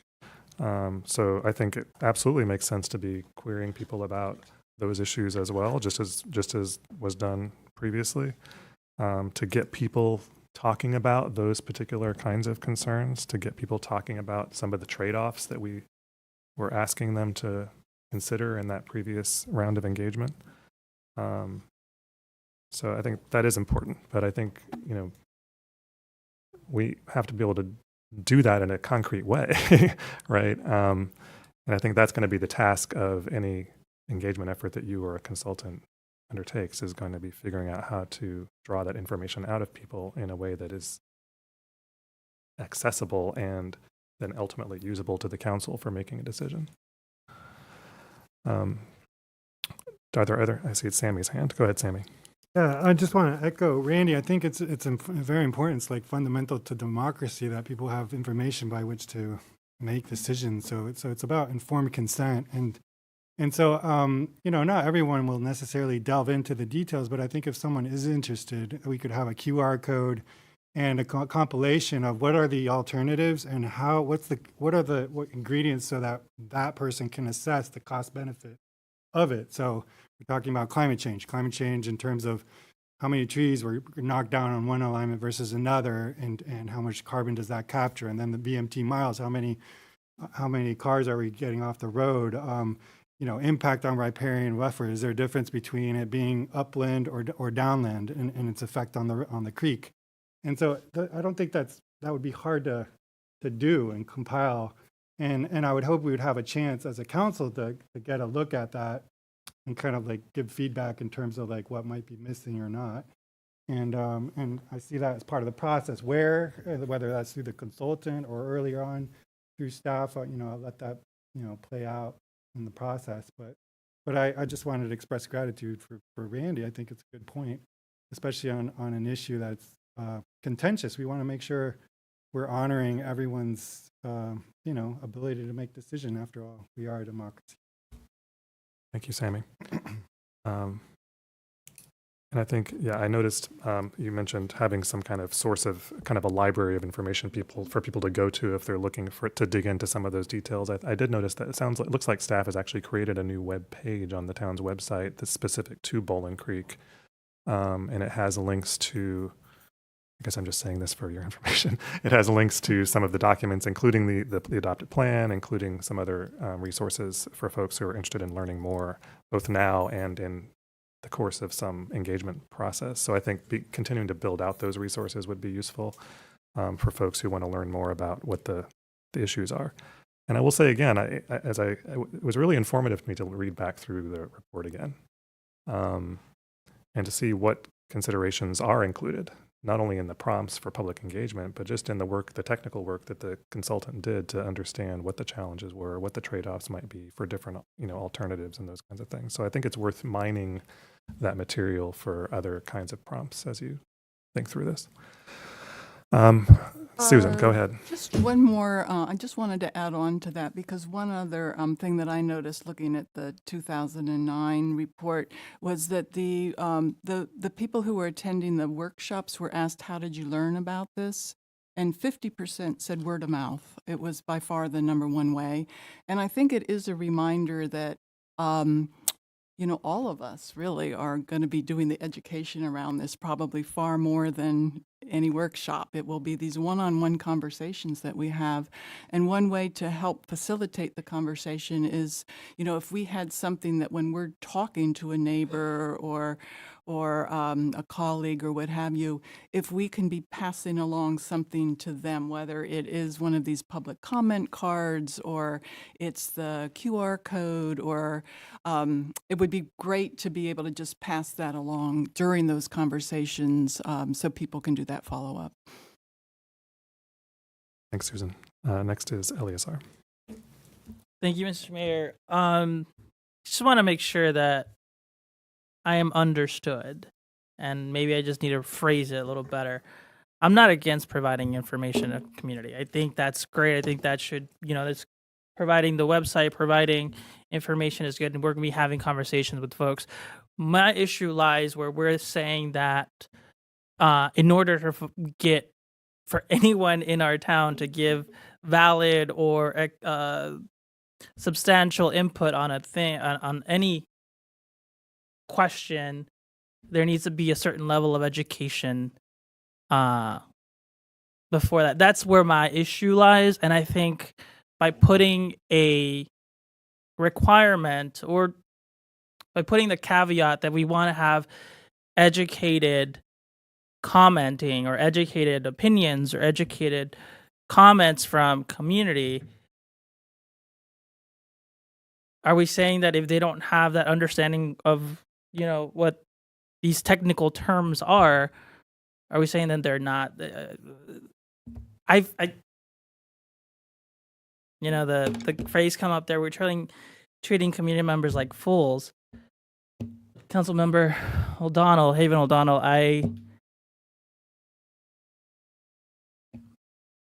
maybe we just see things differently, but I think by having saying that we need to educate folks before they're able to have a valid opinion, I think that is calling someone a fool. And maybe I understood you wrong, and if I did, I apologize. But folks don't have all the time to learn about all these single things. People are wondering how my kid's gonna get to school. How am I gonna feed my kid? What's coming up next? Where can I have? Where's places that I can take my family out? Where's places that I can go to enjoy nature? And again, I'm not against having folks have information. I think that's great. We can provide it as much as we want.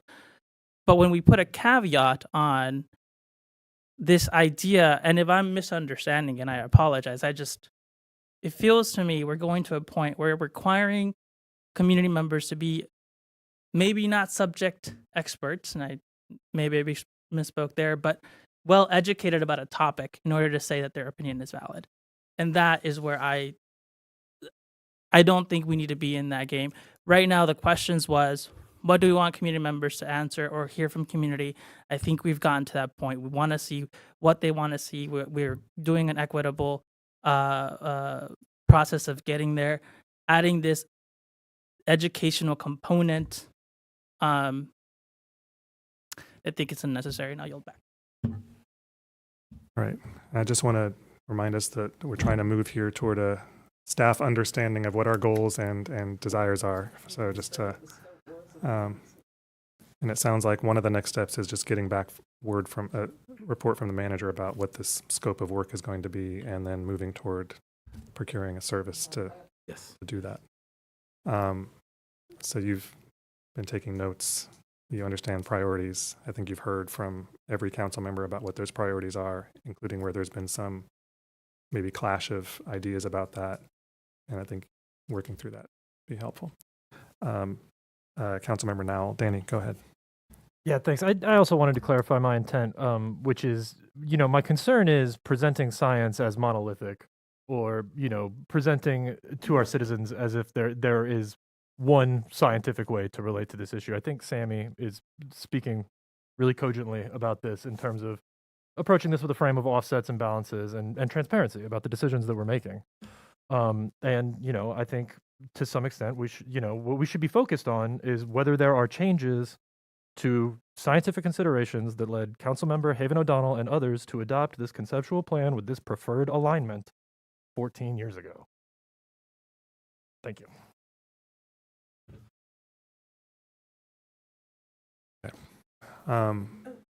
Did you? No, go ahead. Okay, Barbara and then Randy. Okay, so this is just really quick and simple. We do have climate action as a pillar, and so we must, it's on us. I mean, that information needs to go somewhere for the public. But then we have folks that are just looking for a way to go from A to B, and they're not really, that focused, on the science part. And, they just say, oh, I would like to walk from here to here. I would like to, get the stroller and go from here to here. And so, I think, just keeping that in mind, that's the broader piece I believe Councilmember Slade and some others were talking about. Everybody's not going to look, but provide the information so it's there, for people to be able to look at. But, most people are just keeping it simple. It's just like from here to here and back again. But certainly provide all the relevant information for folks to make an informed decision or opinion. That was it. Thank you, Barbara. Randy? Yeah, thank you, Barbara. That's exactly what my point was, that, giving folks information makes them feel that they can make comments that, are informed, and they feel that they're part of, a bigger process other than, just working from an idea. But I do want to ask this question because it's come up several times, and I don't know what the answer is when I ask it of myself. A lot of folks are talking about the urgency in making this decision. And is there funding that I don't know about that could pay for this tomorrow? I mean, why are we looking to rush to get this done when we know that this is very complicated and it will take time at least to get the community input devised and launched. So I want to understand from council members, where is the pressure of getting this done with, before June, or, to me, this, from my experience, this is going to take a good few months, and then the summer is a recess, so we're going to have to come back in the fall. I'd rather be realistic than rush to judgment and just bring part of the community along with us. Explain to me what is what is driving this question of, within the next, between now and June, getting into a design phase? I'll take a crack at that, Randy. Because I think what we've heard from staff is that we'd realistically expect an engagement process to take us several months, right? So we're not nobody's said anything about before June. Yes, public engagement on this topic will take some time. So I don't think that's rushing. We've acknowledged that it's going to take some time, that we'll probably have to bring in some outside assistance to make this happen in a reasonable amount of time. Having said that, this is a plan that's been under implementation for 14 years. So I think the idea that we're in a rush is nobody's rushing here. I think on the funding question now. I'm not talking about. And so what I'm saying is, I think we all acknowledge that this is going to take some time to do the public input piece. So I don't think there's any sense of urgency around that, other than let's get to the point of engaging the public, right? That's what my interest is. Let's get there. And so I'm looking forward to hearing from staff about what that scope of work looks like and how we go about procuring that service. On the funding question, I think just like there was no expectation at the time that the plan was adopted that all of the funding sources were known or secured for any phase of the plan at that time. I don't know why we would expect that to be the case at this stage. The part of the whole point of having an adopted plan, in my mind, is that it gives staff the very clear signal that this is what council has determined is a priority, and then therefore they go out and find the funding, the regulatory context in which it can happen, the engineering and other services that may need to be procured. Staff, as we have seen, is not going to do any of that work without a clear signal from council to do so. Speaking of staff, how are you feeling, Mr. Manager, about the information you've got from us tonight? Are you? Yes, I think we have enough to begin to craft that scope and get it back to council. Yes. And so next step is hear back from council on a scope of work. Is that something that will happen in, say, weeks? Or? I think that's doable. Yes. I'm asking. Yes, Just no. wondering. It sounds like the next step is to get a scope of work. Yes, I think we can do it within a month for sure. Yes. A couple of weeks. Yeah, sure. Yes. All right. Thank you all for this really productive conversation. Thanks to everyone who came out on Valentine's Day to spend it with us for some reason. And I would like to entertain a motion to adjourn. Moved by Sammy, seconded by Eleazar, that we adjourn. All in favor say aye. Aye. Any opposed? Matter passes in the minute. We're adjourned. Let's spread the petals around.